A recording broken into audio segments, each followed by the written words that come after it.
সরকার লুট করে ওই পাওয়ার গ্রিড বানিয়েছে, যেটা মুসলমানদের সম্পত্তি রাজ্য সরকার কেড়ে নিয়েছে। কিন্তু তিনি বলেছিলেন যে 2011 আগে ক্ষমতায় আসলে ওয়াকফ সম্পত্তি উদ্ধার করব। উদ্ধার তো দূরের কথা, ৭৫,০০০ বিঘা ওয়াকফ সম্পত্তি এখনো আমরা বিহার কাছে উদ্ধার হয়নি। উপরন্তু আমরা কি দেখছি, কলকাতার একজন স্বনামধন্য বিধায়ক, তিনি, আমি এক্সাক্ট লোকেশনটা এখন বলছি না, শুধু আমি একটা ল্যান্ডমার্ক বলে দিচ্ছি, কুয়েস্ট মল জানেন বাক্সার কাছে, জানেন তো? কুয়েস্ট মলের কাছে প্রায় 400 থেকে 500 কোটি টাকার ওয়াকফ সম্পত্তি দখল করে রেখে দিয়েছে। হাওড়া জেলার বিধায়ক ইমদাদ আলী রোতে প্রায় 12 কাঠা জায়গা দখল করে রেখেছে, যেখানে 1 কাঠার দাম 2 কোটি টাকার উঠবে, সেটাও ওয়াকফ সম্পত্তি দখল করে রেখেছে। পার্ক স্ট্রিটে 1 কাঠার দাম প্রায় 4 থেকে 5 কোটি টাকা, সেখানে 1200 কাঠার উপরে জায়গা দখল করে রেখেছে। এই ধরনের প্রচুর আছে, এইগুলো রাজ্য সরকার উদ্ধার করতে পারছে না। শুধুমাত্র আপনার পাশে আছি, আপনার ভোটটা দরকার, আর যেগুলো লুটপাট করে খাচ্ছি আমাদের হাত থেকে না বেরিয়ে যায়, সেই জন্য রাজ্য সরকার ওই ছেলে ভোলানোর একটা প্রতিবাদ করছে। আমরা দেখেছিলাম সিএ এর সময়, যখন নাকি দেশের না মুসলমানদেরকে নাগরিকত্ব কেড়ে নিয়ে দেশ থেকে তাড়িয়ে দেবে, মুসলমানরা চিন্তিত ছিল। সেই সময় ক্যাকা ছিছি করে আপনার আমার বোন পেতে চেয়েছিল, কিন্তু যখন ভোটাভুটি হচ্ছিল পার্লামেন্টে, আমরা কি দেখেছিলাম? পেছনের দরজা দিয়ে পালিয়েছিল। এই যে ওয়াকফ বিল, এই ওয়াকফ সংশোধনী আপনারা লক্ষ্য রাখুন, আমি তো ব্যাপকভাবে লক্ষ্য রাখছি। আমি দেখবো ভোটাভুটির সময়ে এই রাজ্য থেকে তৃণমূলের 29টা এমপির মধ্যে কজন উপস্থিত আছে আর কজন ভোট না দিয়ে পালাচ্ছে। যদি দেখেছি ভোটাভুটিতে অংশগ্রহণ না করে বিজেপিকে সুবিধা করা দিয়েছে, তাহলে তাদেরকে আমরা ঘর থেকে বার হতে দেবো না, বাড়ির সামনে গিয়ে বসে থেকে তাদের জবাব নেবো তাদের কাছ থেকে। কারণ মুসলমানকে বিজেপির ভয় দেখিয়ে ভাই আপনি ভোটটা নিয়েছেন, আমি বিজেপির ভয় দেখিয়ে ভোট নিইনি।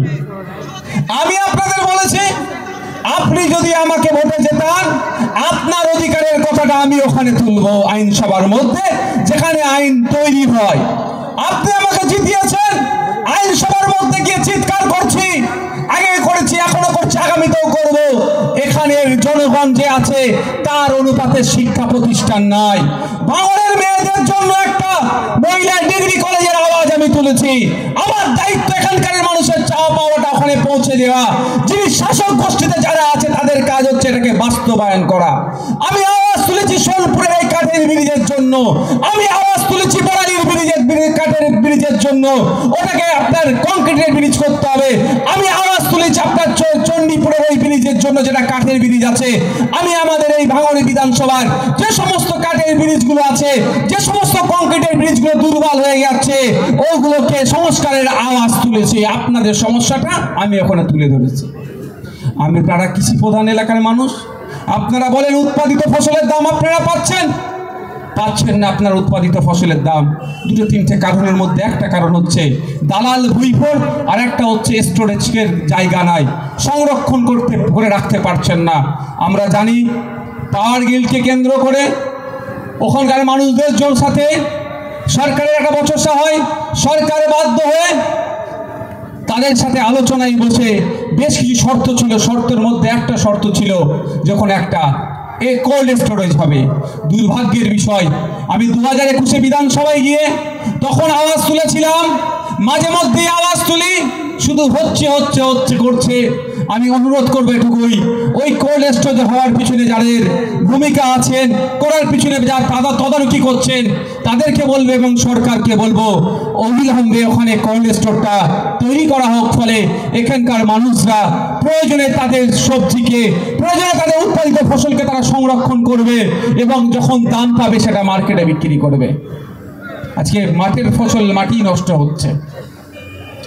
এই খালগুলো সংস্কারের অভাবের জন্য মাঝরাইট গ্রামের মধ্যে দিয়ে গিয়েছে, ওটা চন্ডিহাটের ওপর দিয়ে চলে গিয়েছে।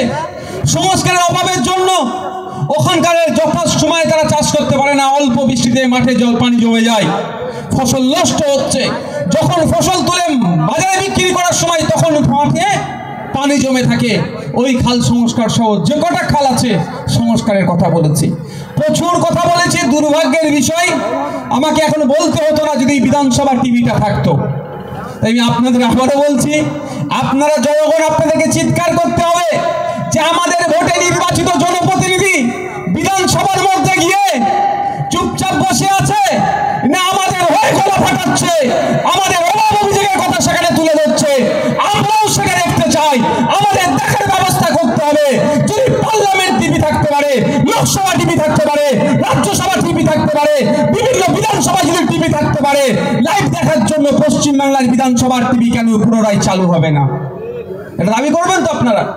আপনাকে জানতে হবে শুধু নওশাদ সিদ্দিকী নয়, আর বাকি 293 জন কি করছে ওর মধ্যে? মুসলিম সিম্প্যাথি নিচ্ছ, আদিবাসী সিম্প্যাথি নিচ্ছ, দলিত কোটাতে এসসি কোটায় নির্বাচিত হয়ে যাচ্ছ, দলিত আদিবাসীদের জন্য কোনো কথা বলছো না, ফেক এসটি এসসি সার্টিফিকেট নিয়ে কথা নয়। মুসলমান সিম্প্যাথি নিচ্ছ, মুসলিম ভোটের দরকার, কোরআন শরীফকে দেখিয়ে, আম্মা পাড়াগুলোকে দেখিয়ে, কিতাবগুলোকে দেখিয়ে যখন দেখে দেওয়ার চেষ্টা হচ্ছে যে এইগুলো নাকি জঙ্গি কার্যকলাপ, তারা তো আওয়াজ তুলবে, নওশাদ সিদ্দিকী সব বলবে। আরে আমি তো বলার জন্য এসেছি, মুসলমানকে জঙ্গি অন্যায়ভাবে জঙ্গি বলে যেমন তার বিরোধিতা করবো, কোন আদিবাসী ভাইকে অন্যায়ভাবে মাওবাদী বলে তারও বিরোধিতা করবো। আর তুমি তো মুসলমানদের ঠেকা নিয়ে বসে আছো ভাই, তুমি তো বলছো মুসলমানরা বিপদে আছো, আমাকে ভোট দাও, নাহলে তুমি উদ্ধার হবে না। তুমি কেন চুপ আছো? আজকে অবাক লাগছে, অবাক লাগছে। অনেকে আমরা বাংলাদেশের ইস্যু নিয়ে কথা বলছি, অবশ্যই আমাদের প্রতিবেশী রাষ্ট্র, সেখানে শান্তি ফিরুক, সেখানকার সংখ্যালঘু হিন্দুদের উপরে যদি যে অত্যাচার হচ্ছে সেটা বন্ধ হোক, আওয়াজ তুলছি, যেই মুখে আওয়াজ তুলছি, যেই মুখে আমরা বলছি কৃষ্ণ চিন্ময় কৃষ্ণ দাসের মুক্তি চাই, সেই মুখটা কখন সার্জিল ইমাম হিসাবে ওমর খালিদের জন্য কেন হচ্ছে না? সেই মুখটা কেন আরো যারা 4 বছর 5 বছর 8 বছর 10 বছর জেলে বসে আছে বসছে তাদের জন্য কেন হচ্ছে না? এই দ্বিচারিতা বন্ধ হোক। গতকালকে আমি গিয়েছিলাম বঙ্গ সংস্কৃতি অনুষ্ঠান কল্যাণীতে, সেখানে গিয়ে এই মর্মে আলোচনা হচ্ছিল। সেখানেও আমি বলে এসেছি যে আমরা প্যালেস্টাইন ইসরায়েল যে লড়াই হচ্ছে, যেভাবে ইসরায়েল প্যালেস্টাইনকে দখল করার চেষ্টা করছে, আমরা প্যালেস্টাইনের পক্ষ থাকি এবং ইসরায়েলের বিরোধিতা করি। ইউক্রেন রাশিয়া যে লড়াই চলছে,